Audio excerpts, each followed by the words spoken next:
Hey there, welcome to Business Got Personal, a podcast brought to you by VideoAsk, Typeform's latest tool. I'm Antolino, Creative Director at VideoAsk, and in this podcast, I try to bring you people who are doing interesting stuff in terms of communication and media, and they're innovating in how they use video to achieve their business goals. In this episode, I have someone who's going to bring a lot of light into how to improve your video quality on a budget. So if you're here, it's probably because you're interested in making video content and in using that content to improve your marketing efforts. And to talk about this and to help you with that, we have a guest who's been building software to make the most out of Apple devices since 2008. His company won the Queen's Award for Enterprise twice, and that's a very special prize in the UK. And Camo's, one of the recent products, have been recommended by Seth Godin, in my opinion, one of the gods of marketing, and to NASA. So those are like big achievements already. So today on this episode, we have Aidan Fitzpatrick, founder and CEO of Reincubate. Hello, Aidan. How are you doing today? Yeah, great. Thank you. Thanks for having me, Alex. I'm so excited about this conversation because I know it's like full of like demos and like sharing some equipment and stuff. So I think it's probably going to be one of the most interactive episodes we've had so far. So I'm really eager to start. So thanks for spending some time with me today. And I have a question that I want to start with that is for me, I guess, like the kickoff of this conversation, because we're going to talk about like how to improve your video quality and things like that with low budget.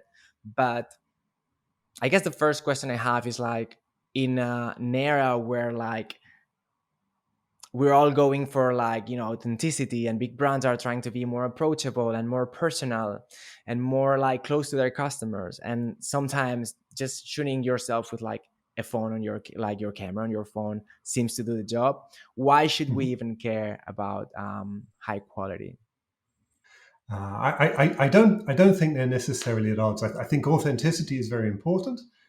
You talked about quality, as sort of the other mark. I like to talk about fidelity, maybe rather than quality, and I'll explore that a bit. But I think, as you said, I'm going to show off some things. I think high quality and high fidelity aren't out of reach anymore. There was a time when you needed very specialist setup. And it's true now that if you get an $80,000 red camera, you will look incredible. But it's also true that there are a lot of very incredible cameras within reach. You probably already have one in hand or in your pocket with your smartphone. There you go. There you go. Absolutely.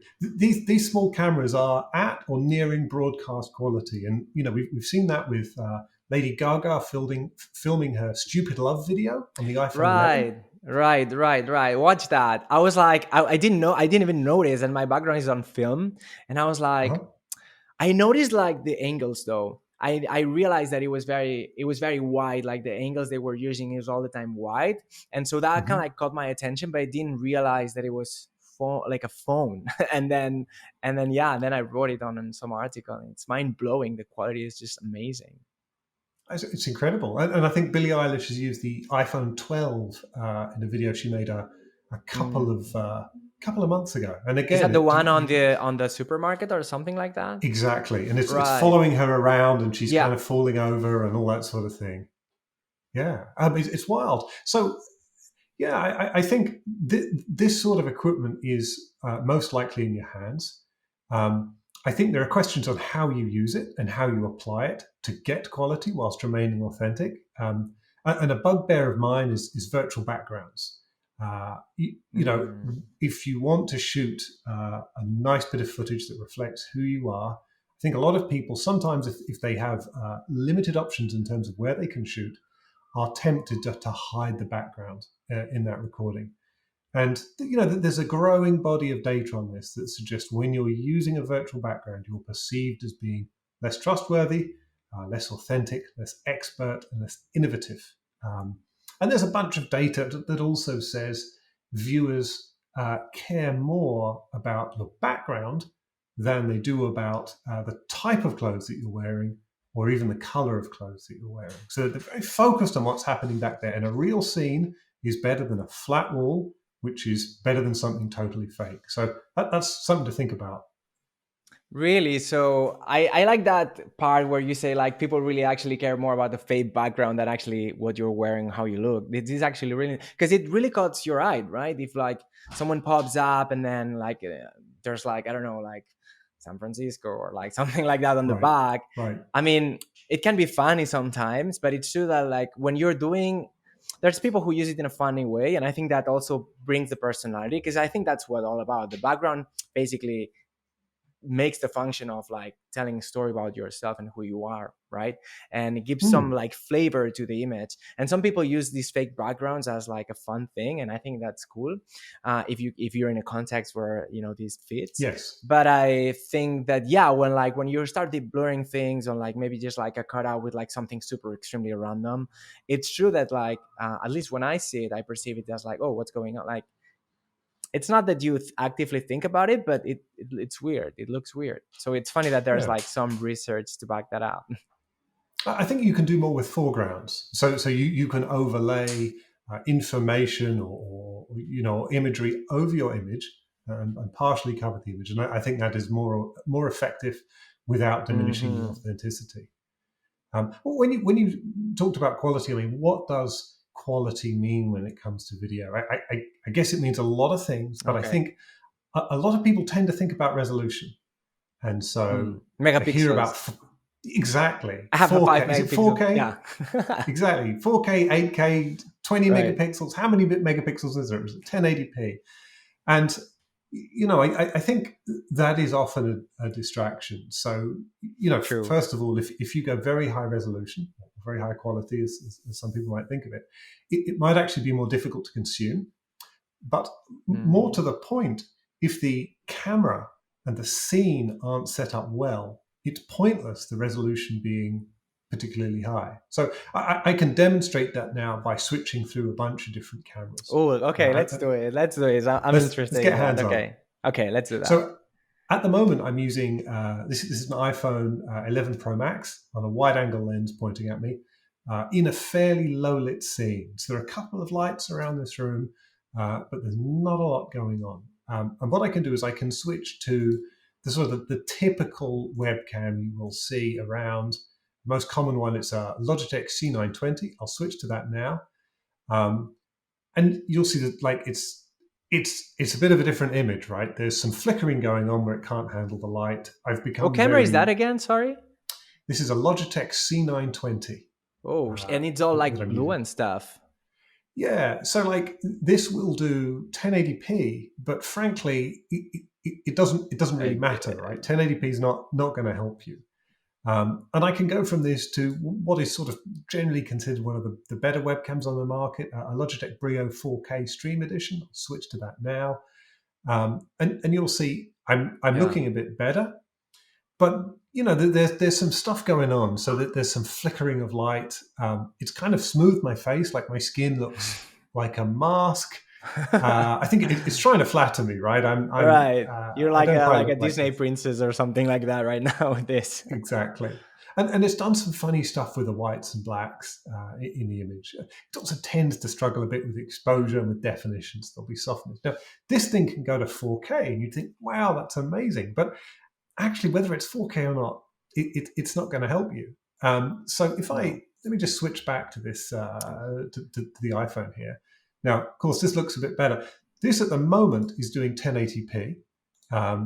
But what I can do, let me just turn off the background smoothing. So this is my image without that beautiful kind of soft background effect in 1080. If I go down to 720p, which I'm on now, I imagine you probably don't see a lot of difference. No, I don't notice. And if I can keep going down. So if I go down to 360p, I'm a bit worse, but what's important here? Is it important that the colors are right and that I look like myself irrespective of the resolution? Or that I might look, my colors might be wrong? So I would argue that the important thing here is fidelity of image by having the right camera with the right sensor rather than trying to get to a particularly high resolution. I think that's going to help you present well. That's really interesting that you talk about fidelity as the, and let me see if I got it right, and also for everyone watching. So fidelity would be like how like close the image that you're getting out is to reality. Is that like what would fidelity mean? Exactly. Exactly, but there's also, it depends. You may be recording video for VideoAsk, or you may be live streaming, or you may be recording in a very high resolution way. But you're not always able to control for how people will be viewing it.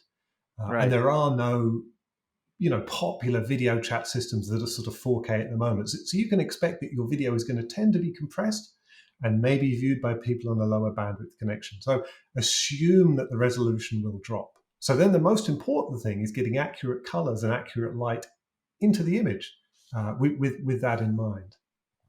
And so when it comes to video quality, let's say, because most people, and probably if you're watching this, you're like either a marketer or a founder or something like that. And most people are like getting started with video and basically starting to do their marketing, like put some video in like different interactions. So my question would be like, how much of like, is there any kind of like different video quality or like video fidelity, like you say, that we need, that can serve different functions? Because for example, we've noticed that like when it's one of the first interactions with your customers, sometimes you want to impress, right? So different touch Mhm. points might have different goals or objectives. So for example, when you, as I said, when like when you're starting out with like a relationship with a customer, you might want to impress and like give this idea of like established brand, established company. And for those cases, we've realized when people use VideoAsk with like high quality cameras, it looks really nice because then you embed this on your website or something like that. Yeah. But then when you want to talk with your customers, like more on a one-to-one kind of situation, like more spontaneous, or even if you want to ask for feedback, the high quality or a testimonial, the high quality camera kind of like creates a distance between yourself and like the established brand and the customer who might not have that quality and might feel intimidated for that. So do you think there's like different moments for like different sorts or like levels of fidelity? Yeah, I do, and I think consistency on a single channel is probably helpful. I think Okay.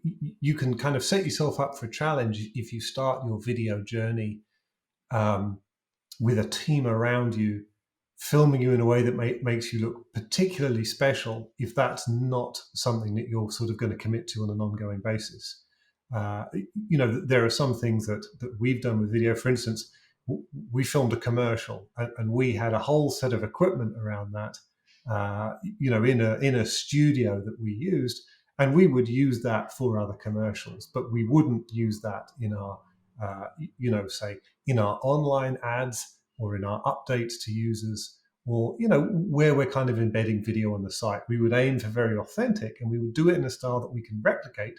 And this is also easy to do because we want our colleagues and our team to be able to contribute video to the site and to engage with users rather than creating that barrier. And I think that threshold is sort of determined according to you and your organization and what sort of setup you've got and how the team works. But yeah, I think it's a very good point you make. Yeah, I think it's interesting how you mention, because there is this idea of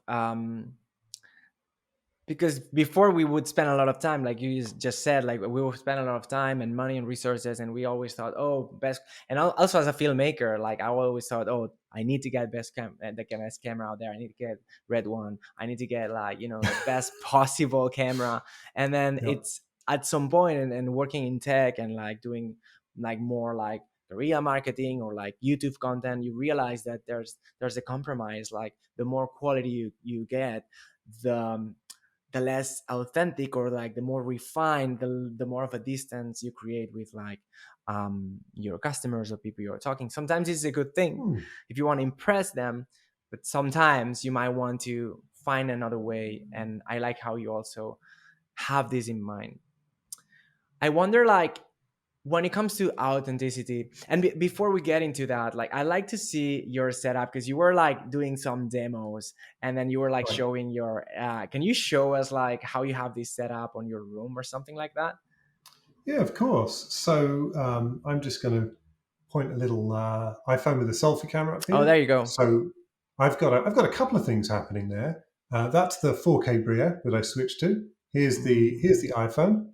Uh, there's the C920 is there, and I've got a shotgun mic above. And on this other side, there's a Razer Keo Pro that I sometimes switch to, but it doesn't. It's not working today, so we're not seeing him. And then there's just a couple of bits of light in the scenes. There's a very little bit of natural light. I'm in London at the moment. It's early evening. It's not a massively light day, Yeah. and I've got a few kind of key lights. I've got two key lights helping me out here and one in the background.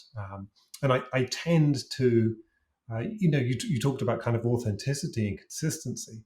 Something that I tend to do is when I'm demoing our product, Camo, is to do it in an environment that I think is not tremendously well lit, because I like to sort of think about the environment that our users might be in, or that the average person might be in who doesn't have a Right. proper studio and a big setup Fair. to do it. Because of course, you might have a lovely big light with the diffuser set up, and you might have a smashing window, and it might be perfect natural light coming from that. But a lot of people aren't in that situation, so you'll see I'm kind of filming in a scene that is deliberately imperfect. In our office, we've got beautiful walls and natural brick that we can shoot against.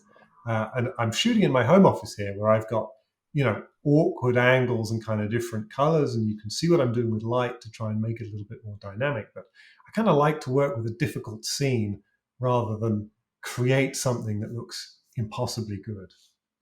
Right. This makes total sense. And I wonder what are your thoughts about backgrounds, real backgrounds this time, because we talked about like fake backgrounds before, and I think you and I are very much aligned on how like the perception that this generates. But I I do think lighting is super important, like extremely important, and you don't need much to figure that out. Like it doesn't take a lot of like resources or stuff. Like I'm shooting, like I honestly at this moment I'm in the Canary Islands, so like I'm uh like with in terms of sun ahead of you, like ahead, or like it's earlier for me. Like there's still like super a lot Yeah, of sunlight here, so I don't yeah. have any light turned on right now. This is just natural light, but I do Mhm. have like a curtain here next to the window that I am. So if I do this, like I burn, right?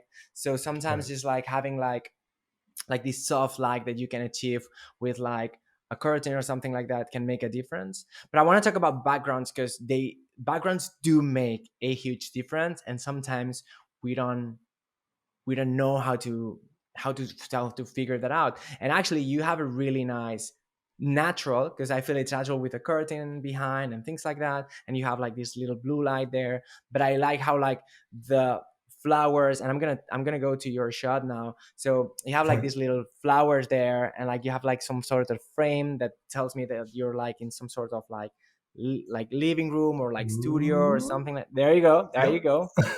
Right, right, right. So so yeah, like how what are your thoughts in terms of like how can we fix our backgrounds basically?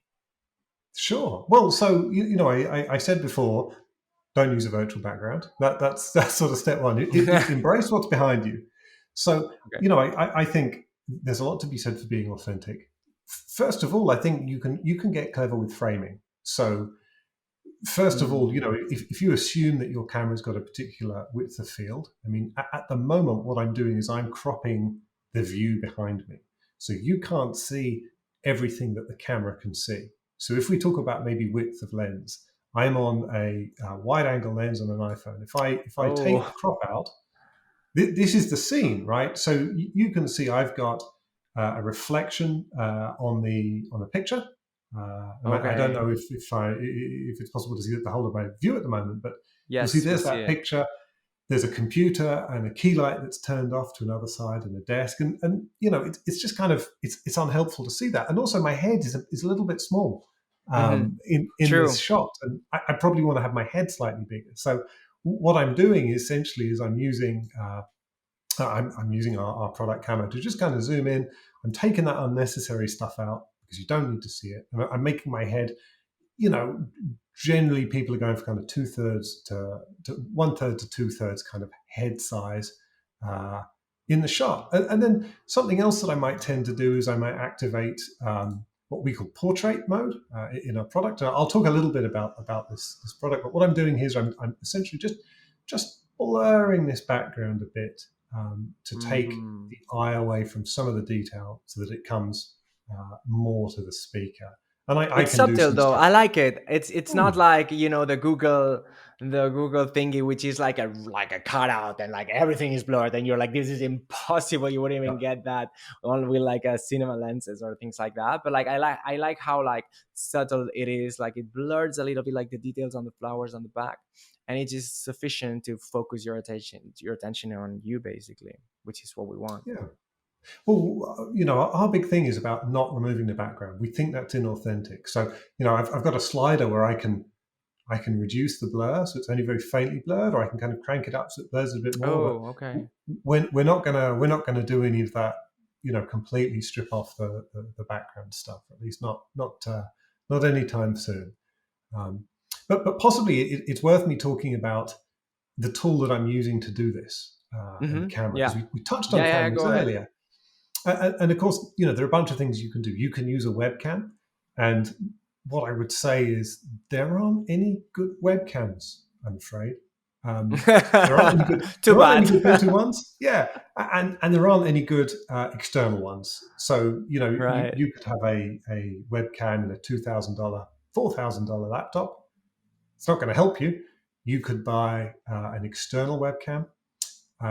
It's also not going to help you. But the good news is that your smartphone probably can. And so really there are sort of two choices to get fidelity. And one is to use a smartphone with a product like Camo, which is a product we make. And the other is to use a DSLR or a mirrorless camera. And that essentially is what you would probably think of when you hear professional camera. Yeah. And So I can actually, tell. this is literally what we have set up here. So I'm using a mirrorless camera. I'm using the Sony Alpha 6600, and you're using your iPhone, right? Exactly. So we talked about this before, but like Aidan is using the iPhone hooked up on. I mean, do you want to explain this better than myself? Yeah, sure. I mean, so essentially having a DSLR is generally the holy grail, but it depends a bit on the DSLR. So, for example, Sony have an A6000 series. You've got the A6600. That's at the top end, and that's got a good lens on it, and that's what's giving that beautiful background effect you've got Yeah. mechanically. Looks really nice. Um, the bottom end, the A6000, is not as good as the camera on an iPhone 12 Pro Max. So, Okay. you know, if you want to get great video quality, it's worth having a good phone or a good DSLR, but it's not a great idea to buy a lower end DSLR. And there are some challenges that some of them have with overheating, with connectivity. But if you're going to do it, get a good one. That probably means about $2,000 or more for the camera, for the lens. Vary a bit according to where you are. But those are really the two ways of doing it. So what I've got at the moment, as I said, is I've got an iPhone 11 Pro Max mounted above the machine. And maybe I could just kind of show off what Camo's doing. If I just share Yeah. Go my ahead. screen, essentially an app called Camo Studio, which is running on my Mac. It also runs on Windows. But what I've done is I've connected my phone to my Mac. I'm running this software, and this is letting me remotely control the camera, because we don't want you to Okay. have to keep fiddling with your iPhone or fiddling with your camera. The idea is if Right. you're producing high quality video, you should be able to control it all, on your main screen. So you can see I can switch. I can have multiple devices connected and switch between them. Oh, This is that okay. portrait mode. I can turn this off. My background will become will become clearer again. And I can do stuff like switch between lenses. So if you want to show an even bigger scene, I can switch to the camera's ultra wide lens. In fact, I can take Wow. the crop off that. I can go really wide. Because you have like an Um, iPhone 12, right? this is an 11 Pro Max. I do have 11 a Pro 12, Max. Okay. but yeah. And then I can go to like a telephoto lens, which obviously I can see myself much more Wow. closely. And this has some elements of kind of natural background blur that you can tap into. And then of course I could swap to a selfie lens if I wanted to see up the other side of the phone. Right. Now, I think this is pretty cool. And I mean, your product, Camo, is like for a filmmaker it's like super fun, but for anyone, gives like these extra um, features and these extra capabilities. And as we saw before at the beginning, like you can like have different cameras, and when you put an iPhone, and I've used it on like important meetings. It's not something that I would use like on like every day, because your iPhone is there, like sometimes you just need your iPhone. But it's true that like for important meetings or those moments where like you do want to get this like extra quality, it's a lifesaver. I think it's really fun.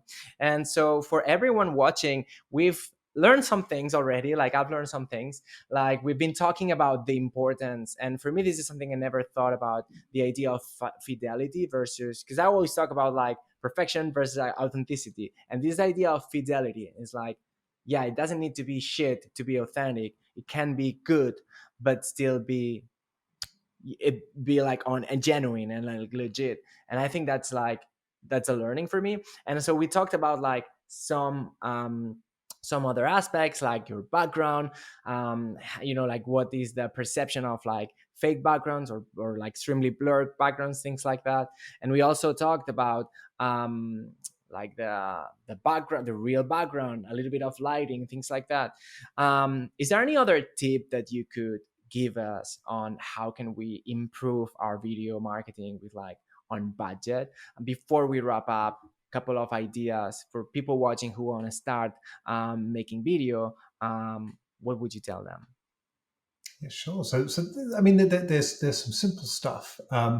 So one is, if you are shiny, or if you are lit in such a way that makes you shiny, you can get these things called matting wipes, and essentially little wipes that you run over your skin, Yes. and it brings the shine down. Sorry, I'm That's gonna interrupt helpful. you now because like I want to talk about this for a second. Because if any dude is watching this now, like there's like a little bit of like taboo with that, and I've seen this. It's like some males or it's like some guys, like it's like, oh no, makeup, they're gonna like, it's awkward. But it's true, like it's a technical thing. Like it's been makeup or like like how you call that, like wipes, like mate Yeah, wipes. yeah, matte wipes. Yeah, yeah. Yeah.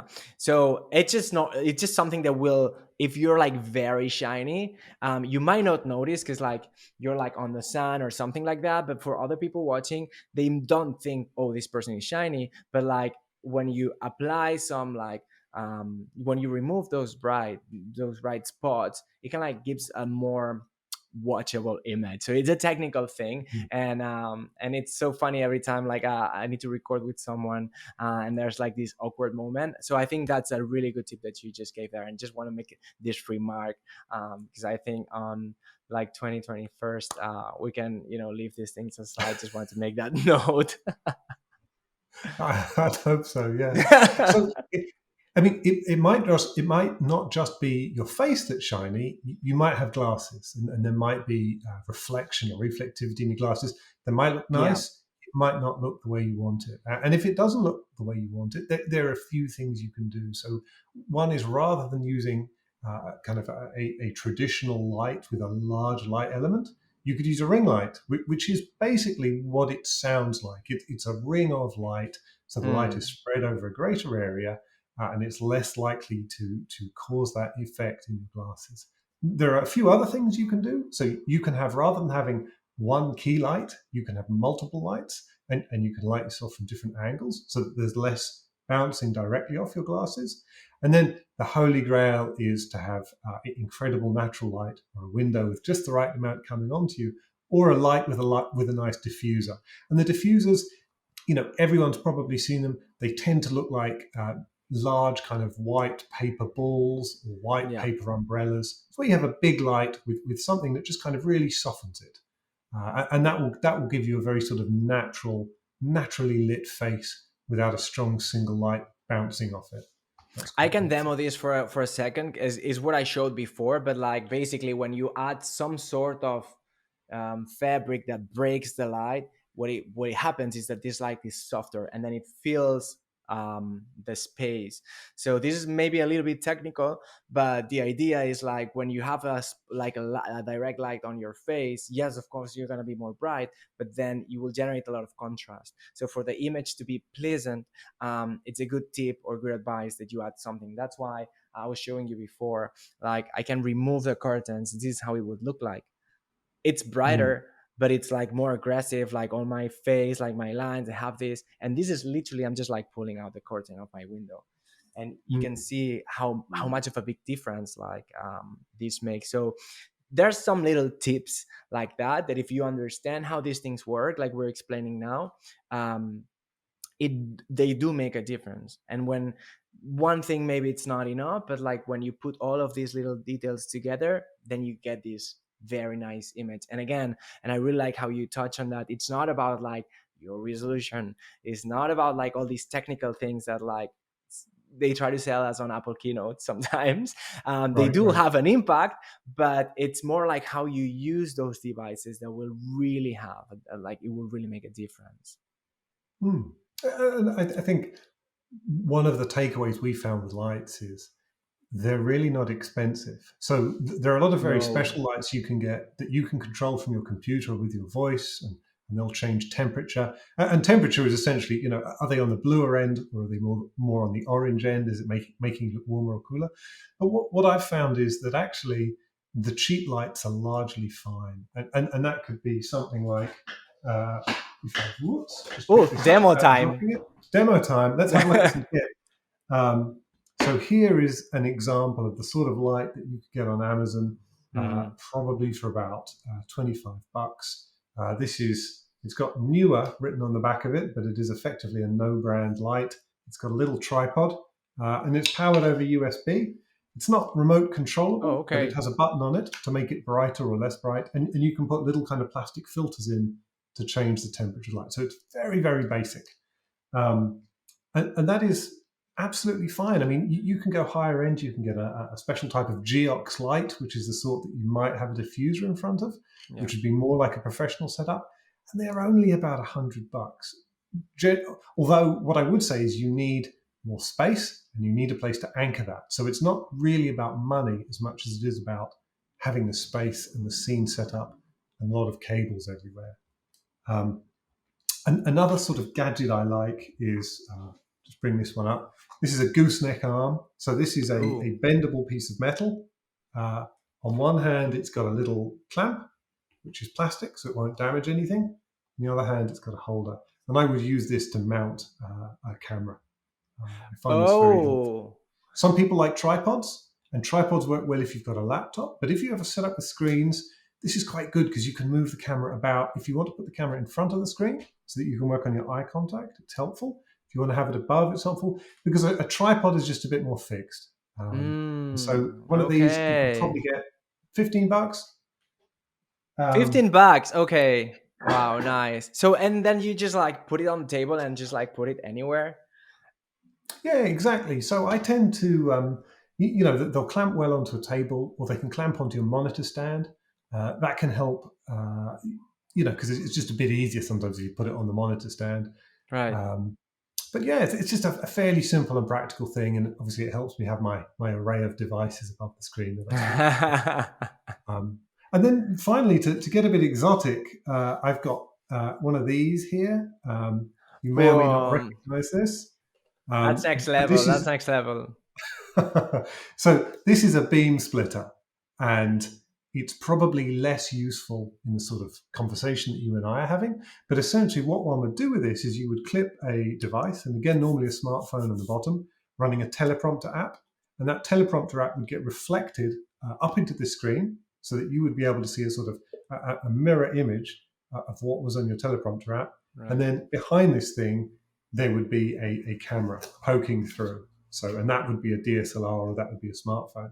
And essentially, the thing you would have one of these for is so that you could read from your notes whilst talking directly to camera. So, if there's a particular narrative that you want to present that you have to read out and is maybe a little bit hard to memorize, that's a nice little way to be able to deliver it. Big disclaimer with this though, it's not easy. So if you end up going for you've tried, right? Like the first Yeah, time, it's it's so brilliant. painful. I mean, for me at least, it was like, and I don't have a problem with the camera. I'm comfortable and with the camera, but like reading and looking at the lens and trying to like look nice and not look like, Yep. it's not easy. Yep. So I would recommend, it's really useful when you get used to it, but it takes a couple of takes to kind of like get going. So this is something I wanted to say because it was a big surprise for me. It's like, oh, this is gonna save all my problems, and yes, it did, but it took a couple of weeks.